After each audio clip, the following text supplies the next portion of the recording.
Hey everyone. Starting off today's Abbott and Costello double feature, we have their 1943 comedy, Hit the Ice.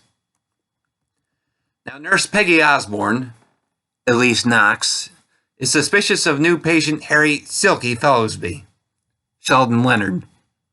Although Dr. William Bill Burns, Patrick Nollis, believes her suspicions are unfounded.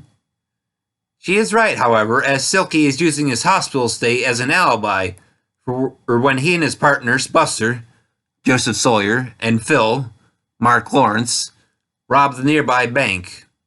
Now they're just waiting for some boys from Detroit to arrive.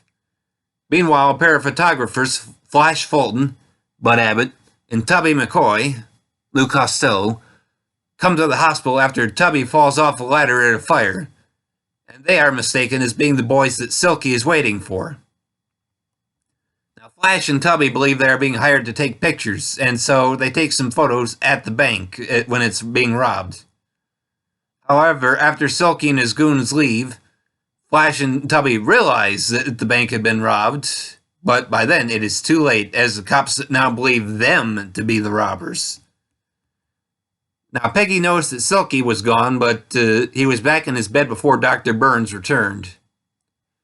Now, Dr. Burns had been hired to be the resident physician at a resort in Sun Valley, Idaho, so Silky convinces him to take him along and brings Peggy along as his nurse for insurance. Now, Flash and Tubby follow along, hoping to catch the criminals and prove their own innocence.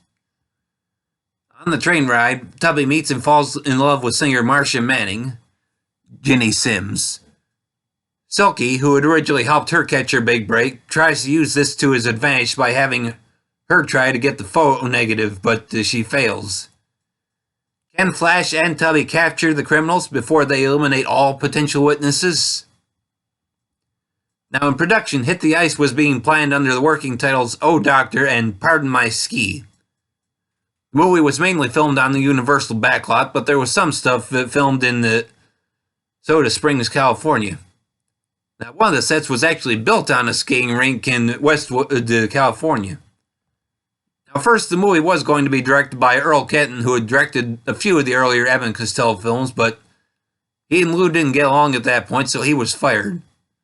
Charles Lamont was hired to do the movie, and with its success, he would go on to direct about 8 more Abbott and Costello movies up through their final Universal film. Personally, I have mixed feelings about this movie. I will readily admit that I do like it, as Abbott and Costello still get to have a lot of fun doing some of their routines like Tell Her What, Pack and Unpack, Piano Scene, and Handkerchief Gag, and doing them all well. Seriously, it's hard not to laugh when they get going. That being said, I do have several problems with this movie. For one thing, I really don't think either of the two side romances work very well. While we do get Lou's Tubby falling for Ginny Sims' Marcia Manning, she supposedly cares for orchestra leader Johnny Long, who plays himself. But really, little goes on there, and the romance between Patrick Nollis and Elise Knox's characters really doesn't work either. Their relationship is somewhat adversarial to start, which would normally be fine since she believes Silky is faking his illness and he doesn't see anything.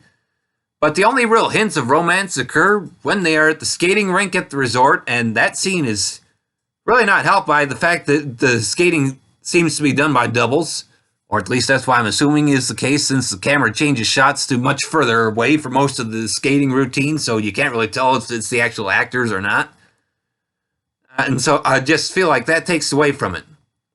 And speaking of having doubles, Bud and Lou probably have that problem too, although as much as they're in the movie, it at least makes sense for them.